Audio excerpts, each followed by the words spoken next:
So hello, friends. Welcome to our session.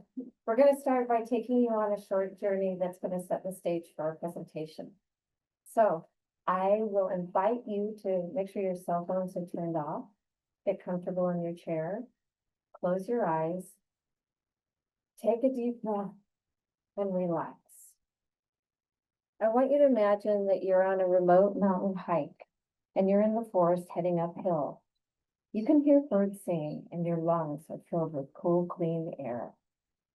Sunlight is filtering through cedar branches.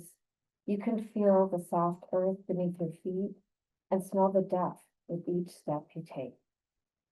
As you reach the halfway point of your climb, you realize you're running out of water, and you look back and you can see how far you've come, and you want to keep going, but you're unsure. At that moment, you notice that a path is joining your path, and someone is coming towards you, and you greet each other and agree to continue the journey together.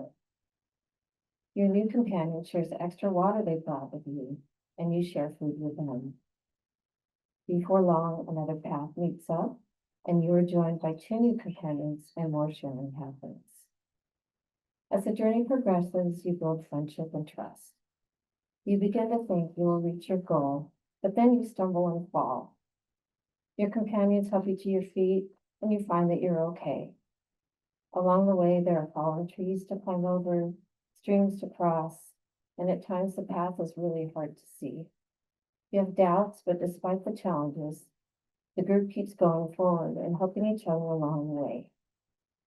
Eventually, you reach your destination. You take it all in, and it's breathtaking.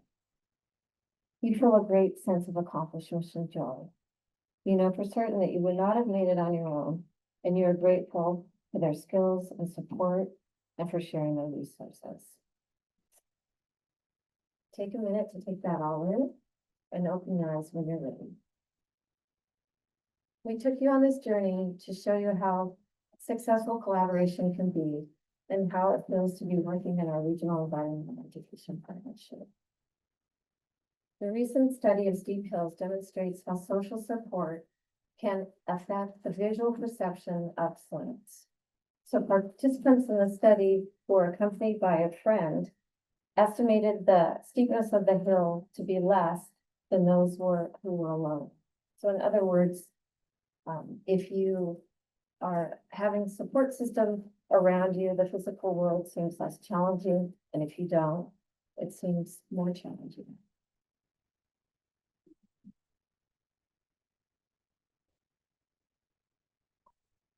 So, good morning again. I'm Susan McCleary, and Miriam and I are really honored and excited to be here today presenting to you. Thank you all for being here. And I have to say honestly that one of the things that I love most about working in the stormwater field is being able to collaborate with people like you who are smart, passionate about your work, and also making a difference in the world. Okay. Oh, I do have my thing. Hold on, let me turn it on. Okay, can you guys hear me okay? Great. Well, my name is Miriam Villacian. Again, I am honored to be here. Thank you so much for having us here. Ditto to everything Susan had. This is just a great field we work in. Everybody you work with is amazing. The collaboration is excellent. So we are all working to get our stormwater messages out there. I'm going to. And we all are facing probably the similar thing. So siloed and disjointed messaging. There we go. Siloed and disjointed messaging, time constraints, capacity. We're all trying to cram as much as we possibly can in, and there's just not enough time to do it all. Budget constraints. We all have varied budgets, and sometimes they can decrease on us. And also frequent staff turnover and the need to retrain staff. Enter the solution. Meet the Regional Environmental Education Partnership, or REEP. This is a partnership between the cities of Lacey, Olympia, Tumwater, and unincorporated Thurston County. I would love to introduce you to our team because I think a lot of them are here. So if our REEP team members could stand up for just a second and wave. Look, everybody's here. Thank you all for coming. If you have any questions during the rest of the conference about how to start your own regional partnership or how ours works, feel free to reach out to any of us. We're all more than happy to share our experiences. So how does this all work? What are kind of the roots holding up this partnership? We have an interlocal agreement signed by jurisdiction leadership and a shared work plan and budget, which is paid for with stormwater utility dollars. I'm going to give you a quick tour of just some of these documents, but these documents are also at the end a link to a Google Drive, and we put all of these documents for your download and use for your own jurisdictions if you decide to start a partnership. So this is going to be a little bit of a technical issue doing this, so bear with me as I try to do this. Okay, so our interlocal agreement, which I'm going to skip showing that one. The interlocal agreement, this is our 5-year ILA, and it goes through our jurisdiction lawyers, the whole city council and board of county commissioners process before finally getting signed by leadership. So if any of you have ever done anything like this, you know it's going to take you a lot longer to get done than you think. So we typically give about 6 months to get this done. And sometimes that's not even enough. There's a ton of legal language in that document, but it's really where the nuts and bolts of how our partnership works that lives in that document. Our work plan, and this one is gonna probably show up better. Our work plan right there, so really complex spreadsheet here. This is where we account for our FTEs for projects, for tasks between the jurisdictions. We divide our workload with FTEs and with budget. Most of the jurisdictions based off of the population within the stormwater permit boundary. Each task has its own tab, and this is where we have things like the stormwater permit requirements associated with, who the task lead and task support. Every single task needs to have a lead on it, and any equity considerations for that program, and also metrics attached to it. One of the things I wanted to mention is we really do try to account for every little administrative thing that we do, and that way it helps us set realistic goals for the coming year of what we can actually get done over the year. Our budget, this is an even more complicated, hold on. This is an even more complicated spreadsheet that I'm going to share with you guys. This one's really fun. Right there. So, and this isn't supposed to give you like an idea of how this all works, just so you understand these are complex spreadsheets, tools that you can use. This is our summary page right here. At the bottom, this kind of keeps us on track all on the same page, not that far into the bottom, to make sure that we're on the same page with how much funds we have left, making sure we're not overspending or underspending, which is also something that can happen with our programs. Each jurisdiction has its own spreadsheet here, and this is where you would enter in like your expenditures for the year. That all gets rolled up into the summary sheet, and that's what helps us also bill each other quarterly for the expenditures that we were responsible for. Figure that out. And then lastly, we have a really beautiful annual report that we've just wrapped up. It's the first one that we've had professionally designed. It looks amazing. It beautifully ties up our year with a bow, and it's how we report to our community, our leadership, and also to the Department of Ecology, our year's efforts, our successes for the year. It has been a pretty good tool to use. Recognize some of these faces? So the benefits of this partnership are a lot more than I can list here. But just for a start, we have consistent and countywide messaging and coordination. This has made Stream Team, which is the forward-facing brand of the partnership, a trusted brand within our community. We have a lot more flexibility, and sometimes we can kind of work outside of the jurisdictional communication restraints, which has been really great. We can divide and conquer because each of us have our own strengths and our own unique perspectives, but we're all using that to just kind of complete our shared vision and goals that we have. one of my favorite things about this partnership are the people that I get to work with. Pardon me. Because if you look at that picture, each one of those amazing faces represents a different jurisdiction. So that's just really cool. So one of the little activity at the Q&A thing, if anybody in here in a regional partnership besides us, you guys, cool. Yeah, awesome. Well, if any of you have similar challenges that you've overcome or other challenges, if you want to go up onto that whiteboard, write it on a sticky note and slap it on the left side with challenges. You can write your name and your email. I'll take a picture of that at the end and put it in that same Google Drive, and we can kind of keep this conversation going that we started here. So, of course, we have some challenges. Each jurisdiction has their own culture and their own priorities. For instance, we're in rural Thurston County, and sometimes our messaging needs can look different than urban center. For instance, some of our communities don't even have storm drains, so we're not going to be talking to them about breaking the storm drains. Also, if you live in the country, you're a lot less likely to be walking your dog on a leash. So the behavior of picking up pet waste looks different for us than it might be with somebody living in the urban area. This challenge, of course, is a blessing and a curse. We all know we're incredibly passionate about the work that we do, and sometimes that can translate to overcommitting ourselves and our team and adding stuff to our work plan that wasn't there before. So it can catch up on you because there's a lot of cool stuff to do. And again, capacity, and we want to do all the things all at once. We often have staff turnover, and so there's gaps in the partnership because of that. And one of the ways we've addressed that recently is putting some language in our ILA stating that the jurisdiction that has the gap in the partnership is responsible for filling the duties associated with that gap. As I know a lot of you probably, we try not to be too governmenty with our language so we can kind of communicate and connect to our communities.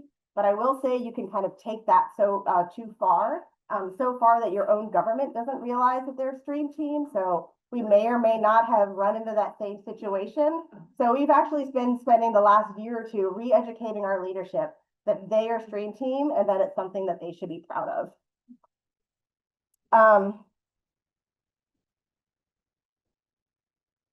We have a variety of programs and outreach, a ton happening. We host a lot of our own events, and we also attend lots of community events, and we try to reach all parts of the county, both in kind of the rural areas and in the more urban centers. I'll talk a little bit about some of the programs we have, but there's a lot and it would take up too much time. So if you're really interested in the breadth of what we do, feel free to visit our website and for more information. So our hands-on programs, our hands-on science programs, that's really the cornerstone of our mission of stewardship. Our community science programs teach people about their local waters. It connects them with the place that they call home. It involves them in data collection, and it also introduces career paths in stormwater and water quality. Salmon Stewards is one of our core programs. So each year, thousands of people are educated by our trained salmon stewards at key salmon viewing locations. Our salmon stewards have all the cool salmon facts. They're often equipped with salmon viewing glasses, specimens of the salmon life cycles. We probably all have those with like eggs and all of that, and information about what people can do at home to help keep our water clean. Nature Sleuths is an online app that gets people out adventuring in the parks around the county. Participants complete stormwater and habitat related missions in each park. So it's like finding native prairie plants or spotting the erosion along the riverbank or checking out the cool stormwater features. And there's a really cool unique sticker for every park. And so they get to collect them all. Adults and children get to collect them all. We really rely on our volunteers. And people from diverse walks of life, ages work together just to make Thurston County a healthier and beautiful place to live in, both for us and for the wildlife. So last year we had about 675 volunteers, giving over almost 1,700 hours, volunteered hours.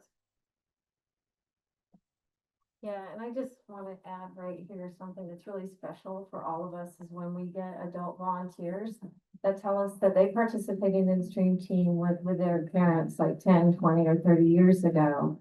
and the impact that it had on their life. And now they're bringing their own like kiddos to our events, so it's pretty cool. Awesome. Yeah, that happened to me to an event recently. So our communications are contracted out to Catherine of Fashionably Frank Marketing. She facilitates our newsletter, our social media, and our monthly email. In 2023, we redesigned our newsletter to just incorporate a lot more graphics and images and less text. So if you look on the slide there, you might be able to spot the odd one out and spot the difference. But it's just been it was a really successful redesign, so we're really proud of that. We use Facebook and Instagram and YouTube, and we really try to focus on authenticity, connection, and humor where it's appropriate. And we all know that short form video is queen these days, so we're really trying to incorporate that a lot more. I'm going to hand it back to Susan. Thanks, Miriam. So as you can see, Green programs are really designed to connect people to nature and also build stewardship for our waters and the natural places that surround us. But equally important in our work is providing information and resources about the actions that people can take every day to keep stormwater pollution out of our waters.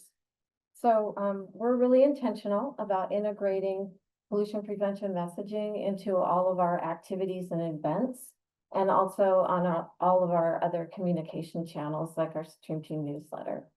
I have to say honestly that sometimes this can be a challenge, and it is something that we do have to keep our eye on.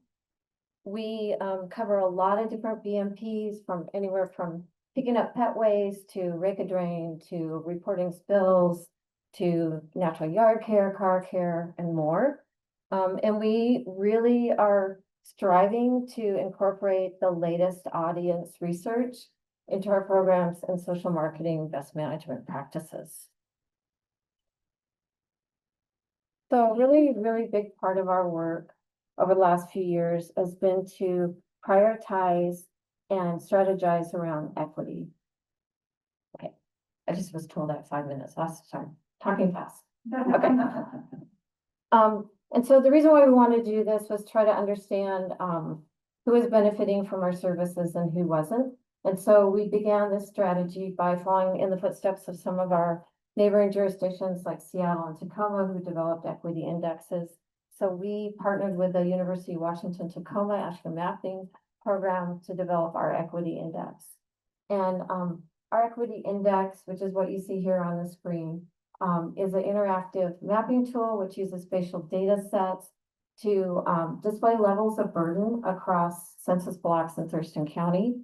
And when I use the term burden, I'm using it in the context of the definition that the ecology uses in the permit for overburdened communities, just to clarify that. Our equity index has 5 major metrics that form the framework of that index. And those include environment, economy, education, walkability, and livability.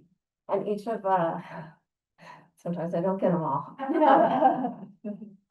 So each of those has 4 or 5 indicator data sets that we picked specifically that align with the subject area of that metric.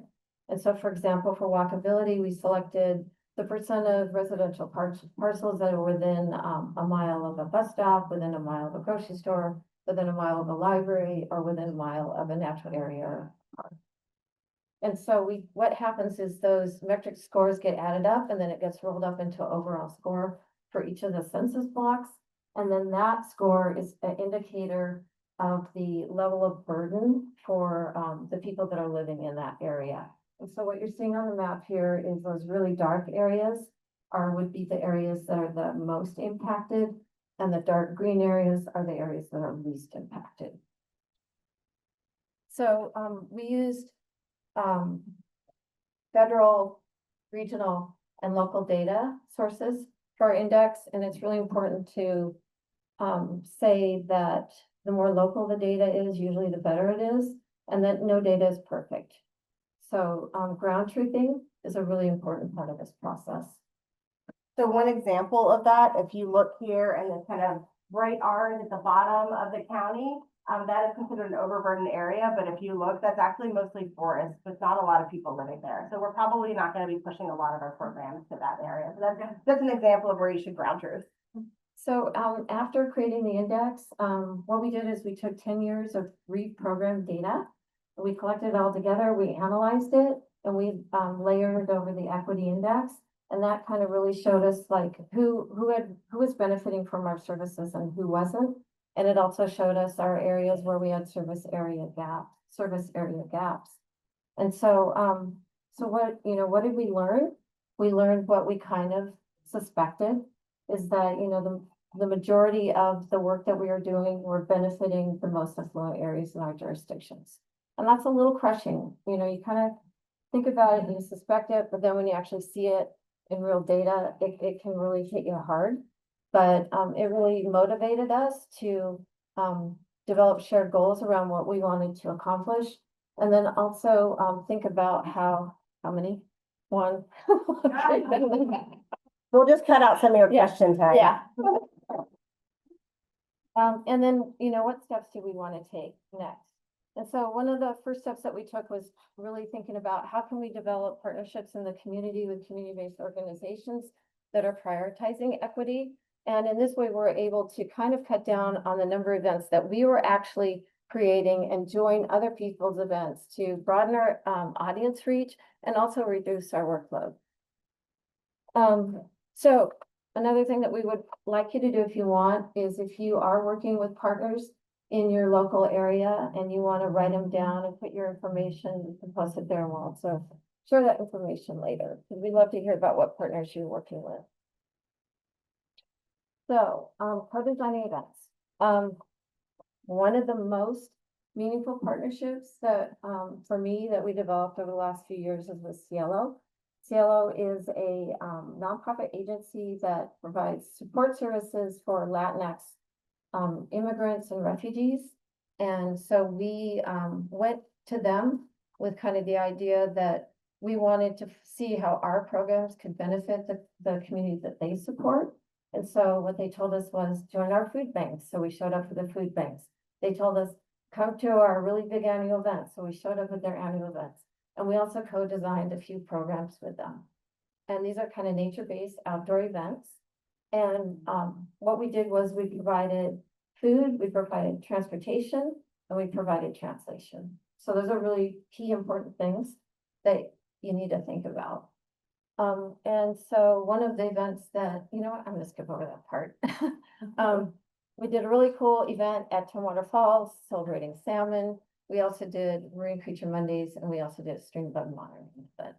And also culturally appropriate food is that too. Yeah, definitely. So, at Tumwater Falls, we hired a Latin food truck and provided lunch to that.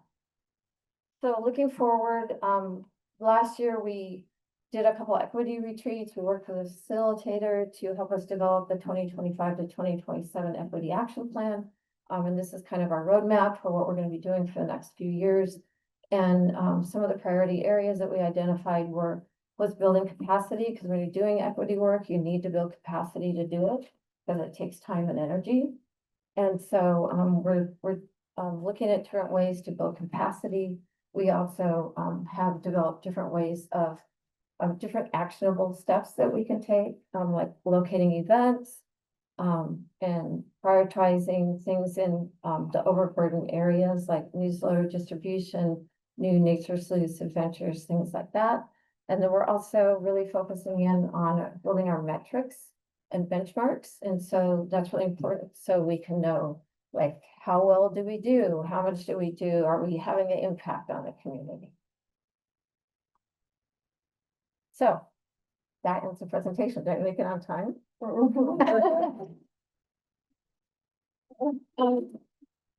We just really encourage you to go out and find someone that climbed the hill.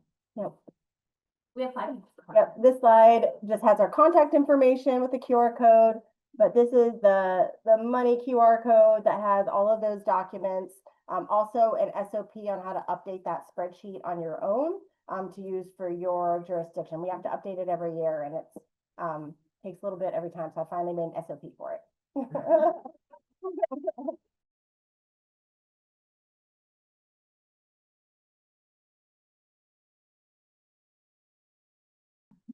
I mean, you can answer that because I think that decision was made 35 years ago for us. So I would Yeah, get with the that's partnership. actually what I was gonna say. Did everybody hear the question? Okay. Okay, so Stream Team started over 35 years ago, and so it started in Olympia. So it just started before the partnership, came into being, and then we decided to formalize the partnership, create the ILA and all that. So it was already there. But, you know, we do think it's a trusted brand, and it's really valuable. And the point that Miriam's made about being able to go outside our communications departments, that's probably the most valuable part.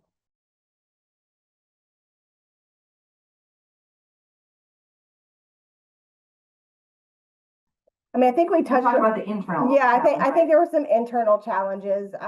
When we talk to people, we let them know that we're with the government. So I feel like when it comes to our communication to the outside community, and any of our team members can correct me if I'm wrong, I have not really seen any challenges. It's almost like they have this comfort level of Stream Team. We know Stream Team, like my kids did this, and you know, I did this when I was a kid, and then like, oh, you guys are government. Cool. Okay. Like, so, but really that biggest challenge was like just a need for us to educate our own leadership and departments about. And I would just add, constantly remind them, you know, because if they're hooking up with us on social media and other things, then it really amplifies what we're doing in Stream Team. And they don't think about it. It doesn't come to them. So we constantly have to be reminding them of that. I feel like part of what my thought is, like, is as local government, I would like to get a little bit of that, like, feel good, warm, fuzzy, that Green Team is getting. Yes. Shined on my organization. That's the challenge that I am thinking of. That helps. Yes. And I would say we've recently done some presentations to our board and followed some really intense other presentations, and we're all like Stream Team, and they love us for it because they've just dealt with all this hard stuff about what do we do about all these tough problems, and we're like, we have some solutions, and part of it is just engaging your community. Well, and in a time when government trust is, you know, I don't know if it's an all-time low, but it feels like it's at an all-time low. I want people to know, like, I am from the government. Yes. So, But we're local government, not federal. Yeah, and one of the practices that I've been doing for the last couple of years is I take a physical copy of the Stream Team newsletter around to our fourth floor, which is our executive level, and where our council members meet, and I make sure that they all get a copy of that every quarter, because, you know, I need to keep reminding them that we're here, we're great, you know, we're doing this work. We are you. Yeah. Yes. thank you. Okay. Thank you, everyone. Thank you everyone for coming.